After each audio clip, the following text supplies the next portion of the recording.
So let's take a look at LeBron's ceiling.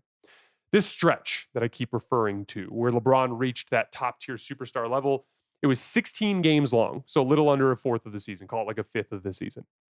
From January 28th to March 6th, which was his final great game before he hurt his groin again in the Celtics game. During that stretch, he averaged 29 points, 8 rebounds, 9 assists on 65% true shooting.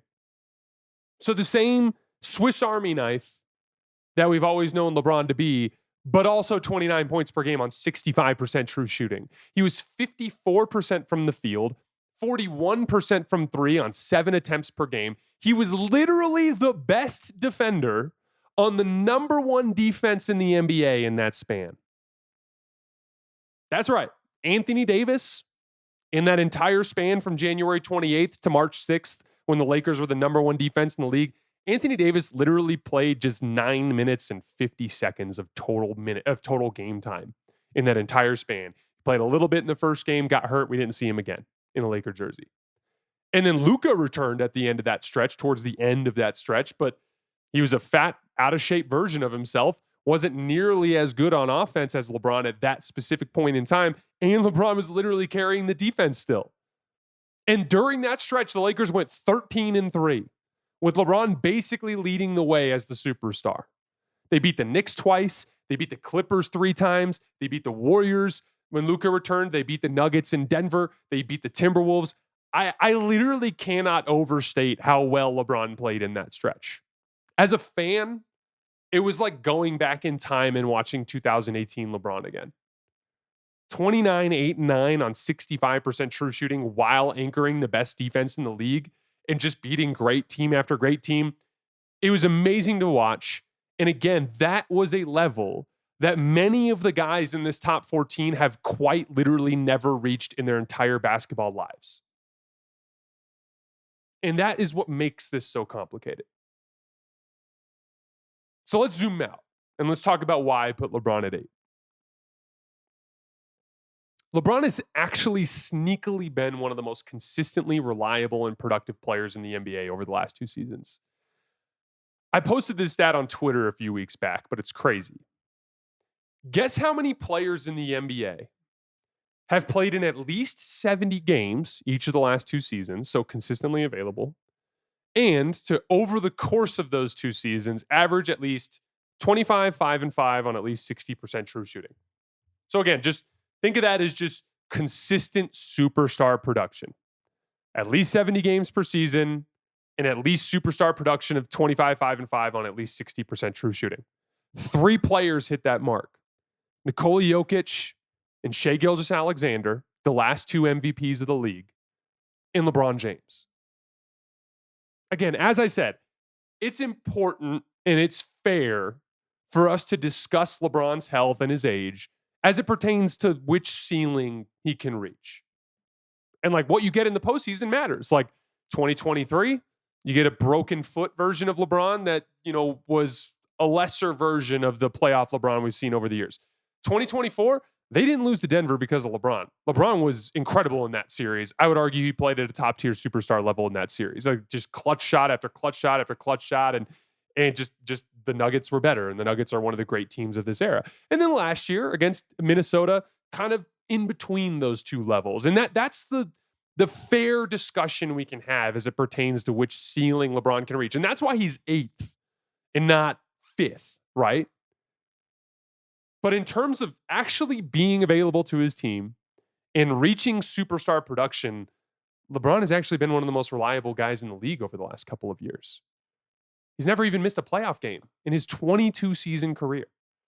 So yeah, he's old. And maybe this is the year he finally suffers a severe injury. Maybe this year he gets hurt and misses a bunch of time. But if you're banking on that, it's wishful thinking compared to reality, and especially compared to the other superstars in this league who, for whatever reason, get held to a different standard just because they're young. They miss games. Nobody cares because they're between 28 and 32. They are inconsistent when it comes to meeting the top tier superstar standard. Who cares? But because it's LeBron and he's old, it's something everybody hyper focuses on. So that's why I have LeBron at number 8 this year. Now we have one last bonus LeBron topic before we get to the Eurobasket stuff. Because I know LeBron haters very well, we are almost certainly going to get a bunch of comments under this video of people glomming on to LeBron's on and off numbers this year. And the stat is real, so let's start there.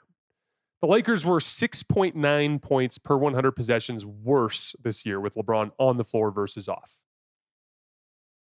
Now, for starters, it's a statistical outlier. In every single season of LeBron James's career, I literally went back on Cleaning the Glass and looked at every single season, including the early Cavs years, the Miami Heat years, the second Cavs years, the Lakers years. Every single season of LeBron's career, the team has been substantially better with him on the floor versus off.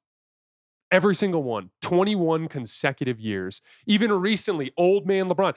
2024 LeBron was not as good as 2025 LeBron. 2025 LeBron received more MVP consideration, was second team All-NBA, was better defensively, reached a higher ceiling. He was a better player.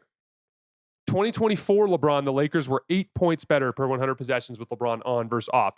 In 2023, 10 points better. 2022, 3 points better. 2021, 13 points better. 2020, 11 points better. 2019, 9 points better. Again, you go back further in his career, it gets even crazier. There's like a half dozen years where he's 13 plus points better. 2009 LeBron, the first year he won his MVP, the Cavs were 18 points better per 100 possessions when LeBron was on the floor versus off. So it is quite literally the most obvious statistical outlier that I can remember seeing in LeBron's career.